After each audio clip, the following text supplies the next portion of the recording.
Good morning and welcome back. This morning, Diego and I woke up and we were a little bit more excited today than we were yesterday because we could not wait for our read aloud. Also, we wanted to let you know that we posted another video today with a game challenge. You'll be using fractions to create some games on your own. Please have your parents email me with any questions, and I can't wait to see what you come up with. Now, before we get our read aloud, got to check in with the right equipment. Book, check.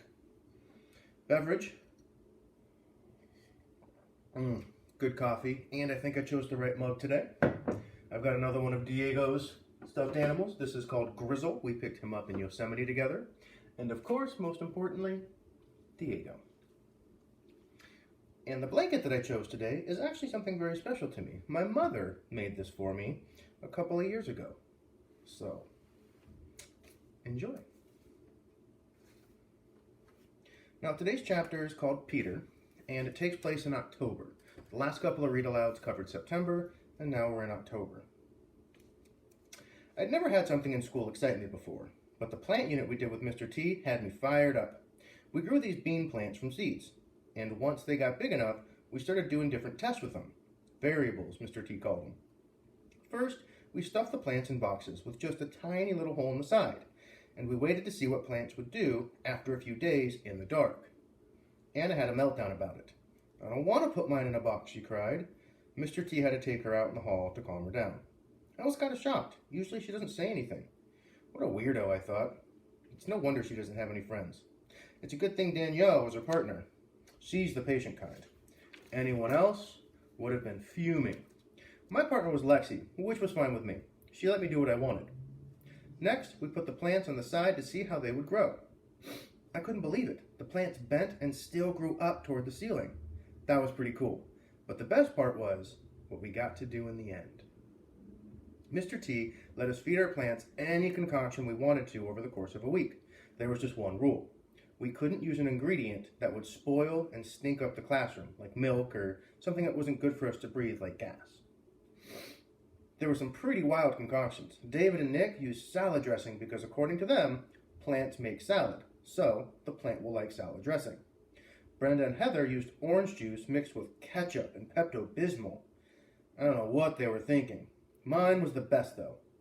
I brought in cat litter, used, soda, and a little maple syrup.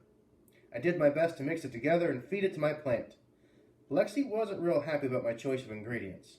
I didn't tell her that I had other ingredients I was thinking, but it wasn't appropriate for school. "Peter, you moron! This stuff is going to kill our plant," she whined. "Oh, shush. You never cared about the plant before," I said. "Well, I care now," she said. "Lexi, maple syrup comes from trees. I drink soda a lot, and I'm growing. And farmers put animal manure in their fields all the time. So zip it. It's gonna work." Our plant was dead in 2 days. Danielle and Anna did the best. Danielle used some natural ingredients her grandmother had taught her about. Something the old-time farmers really did use, I guess. Danielle lives on a farm, so she had a big advantage. Her concoction worked big time. She and Anna were the only ones to come up with food that the plant liked. Anna was all smiles until Lexi said, "You're just lucky Danielle was your partner. She did everything." Then Lexi turned to me and added, "Even if she is fat." I don't think anyone else heard, but I laughed. I know I probably shouldn't have. Anna's smile disappeared immediately, and she just stared at the floor. Poor old Luke sure tried. I think he put too much brain power in it, and he's got a lot of brain power, let me tell you. He's been the smartest kid in school since kindergarten. His partner was Jeffrey, but he never does anything. He just let Luke take charge. Maybe he should have helped. "I brought in a number of different ingredients," Luke said, "and they'll interact perfectly because of the electron balance and resulting bond formations." He even said something about the periodic table or some crazy thing like that. Well, you're never going to believe this, but Luke mixed his junk together and it started smoking. The next thing we knew, the fire alarm was going off. The whole school had to go outside, and even the fire department showed up. It was great. Mr. T had to do some explaining after a while, and we were let back inside. But Luke wasn't performing any more experiments for us. Man, things were just so much fun with Mr. T. All right, now we're on to Luke's chapter. We moved from cool math right into wicked science. The only thing I didn't like about our science unit was that we had to have partners. I prefer to do my projects alone. But Mr. Terupt teamed us up. We were working with plants, and he said we didn't have enough space for everyone to have their own. So Jeffrey was my partner, which, believe it or not, worked out great because he let me do whatever I wanted. He didn't care. Only bad part was he was always grumpy. That's a dollar word, by the way. We studied phototropism by observing how our plant grew toward light, and we stuffed it into a box that had only a tiny hole inside. Then we studied geotropism by observing how our plant grew toward the ceiling, even after we tipped the plant on its side for a few days. And then we were given the opportunity to study a variable on our own. Mr. Terupt told us to manipulate the plant's nourishment. Feed it whatever you want, he said. Make your own concoctions. Jeffrey left me alone. He hated school and everything about it. That day, I hurried home and studied my periodic table. I'd received a special chemistry set last Christmas. Hydrogen and oxygen make a special bond when they come together to form water. So, I figured I should try to recreate that special bond with whatever molecular, another dollar word, ingredients I chose. I looked through the chemicals in my set and picked the ones that would result in the same type of electron balance that occurred in the hydrogen and oxygen bond. I took my ingredients to school and got ready to measure and mix. Jeffrey was slightly interested at this point. Mr. Terupt, on the other hand, appeared a little uneasy about the whole thing, but he didn't stop me. Luke, sometimes when you mix chemicals, it can cause a reaction, which then explodes. Explodes is a dollar word as well. I know, I said. Maybe we shouldn't mix these in the classroom without knowing what's going to happen, he said. It might not be safe. All these potions came from my chemistry set at home. My mom saw it. It's safe, I said, trying my best to convince Mr. Terupt. I didn't tell my mom or Mr. Terupt about the few ingredients I got from Dad's garage. I knew it would work, though. Hey, guys, come and look at all the stuff Luke's mixing together, Chris yelled. I felt everyone gathered behind me as I began mixing my substances together in a bowl. But before I could feed my plant something else happened. First, the bowl started feeling warmer, and then hot. The potion turned dark green, then gray, and it started bubbling, first slowly, then rapidly. I knew this was bad. Back up, everybody! Everybody back up! Get away from it, Mr. Terupt shouted.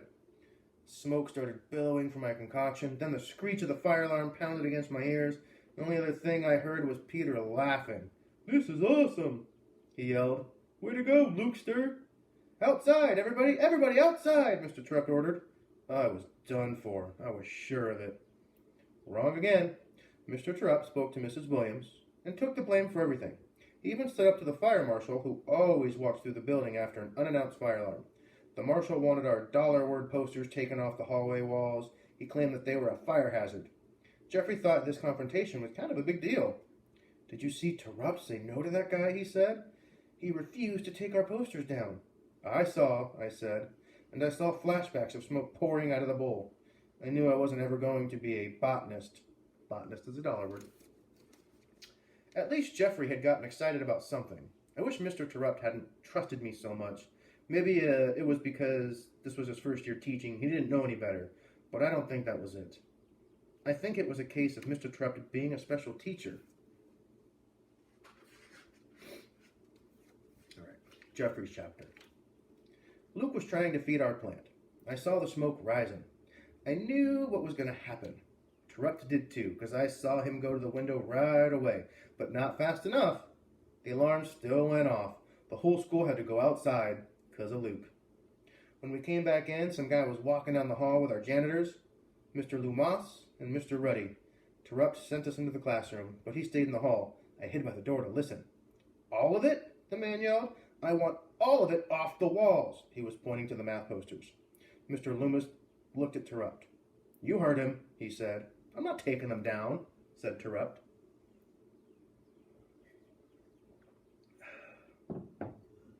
Do you know who this is? Mr. Ruddy said. This is the fire marshal. Terupt said, I don't care who it is. I'm not taking them down. He looked at the fire marshal and said, you have no idea how hard my kids worked on these. He was pointing to our posters. He was pointing at my poster. It had one word on it. Stupid. And it wasn't even a dollar word. All of a sudden I felt bad because I hadn't tried on Terupt's project. There were some more words said, but the fire marshal left. The poster stayed up, and I hope he felt stupid. Terupt came back in the room. Peter was out of his seat. "Mr. T, you just told that guy off," Peter said, dancing around. "That was awesome." "No, I didn't," Terupt said. "Get in your seat. You shouldn't have seen that." But I saw it, and I heard it. Terupt stuck up for us. There's always posters in the school halls, and they're never fire hazards. I think the fire marshal was just mad about our false alarm. And I think Terupt knew that too. He wasn't going to get pushed around. Our hard work mattered to Terupt, even mine. I owed him now. I had to try, even if it was just a little bit. And is that a good place to stop? One more? All right, we'll do one more.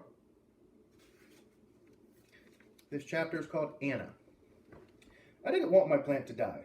I didn't want to put it in the box. Everybody was staring at me, and I started crying. Mr. Terupt took me out in the hall. "Anna, what's wrong?" "I don't want to kill my plant," I blurted out. My back slid down the wall, and I put my head in my hands. "We're not going to kill your plant," Mr. Terupt knelt down in front of me. "Yes, you are," I said. "If we put it in the box, it's going to kill it." "We'll take it out before it dies," he promised. "No, I don't want to hurt it." "Tell you what, Anna, let's do the experiments that are lined up for your plant. We have to because Danielle is your partner, and she needs to do the science too. Then when we're all done, I'll let you take my plant, our control, the one we don't do anything to." I still don't like the idea of hurting my plant, but I did like the idea of getting the control. I think he saw my hesitation. "Plus, since you're working with Danielle, I have a feeling that your plant is actually going to be just fine." "I don't know. Well, maybe. I don't know. I don't know Danielle that well. She's never really been in my class before. She seems nice. I like her. Sometimes she's friends with Alexia. I don't know why. I'm glad I'm partners with Danielle and not Alexia. I've never been Alexia's class, but I can tell she's mean. All the girls listen to her, though. Katie, Emily, Heather, Natalie, all of them. Not me, though. I stay away from her." Yeah, that's a good idea. That's what I thought. My mom has warned me not to get involved in that popularity stuff. She was ostracized once.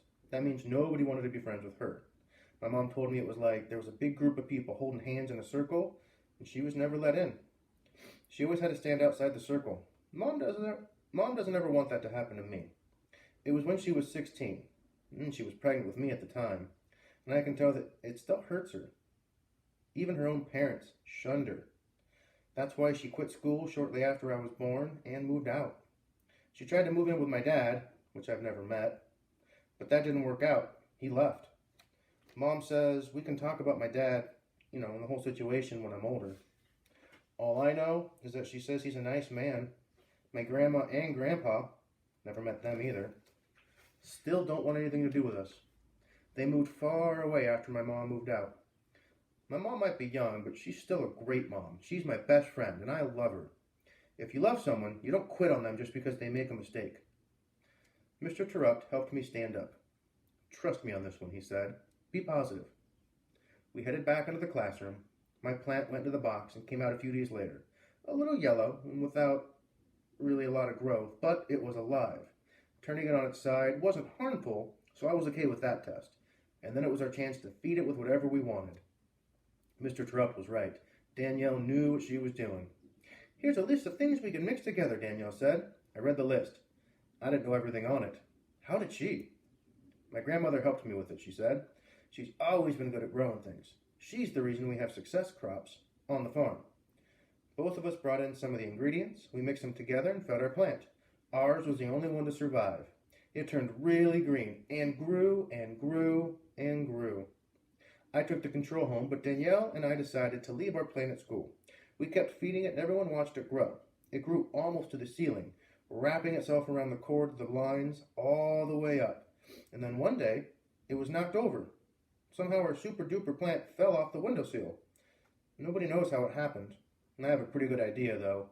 I bet Alexia did it because it happened when she was being nasty to Danielle. I'm thankful that Mr. Terupt let me take the control home. I didn't want her to hurt that one, too. I liked being Danielle's partner.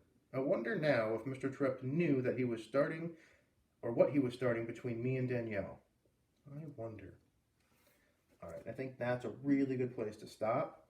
And I can't help but think about all these different experiences that are going on in the same classroom. I wonder if you've had experiences like this, where people have been mean to you, or maybe you've been mean to somebody else, or maybe you were really proud of something, or you really cared about making something work.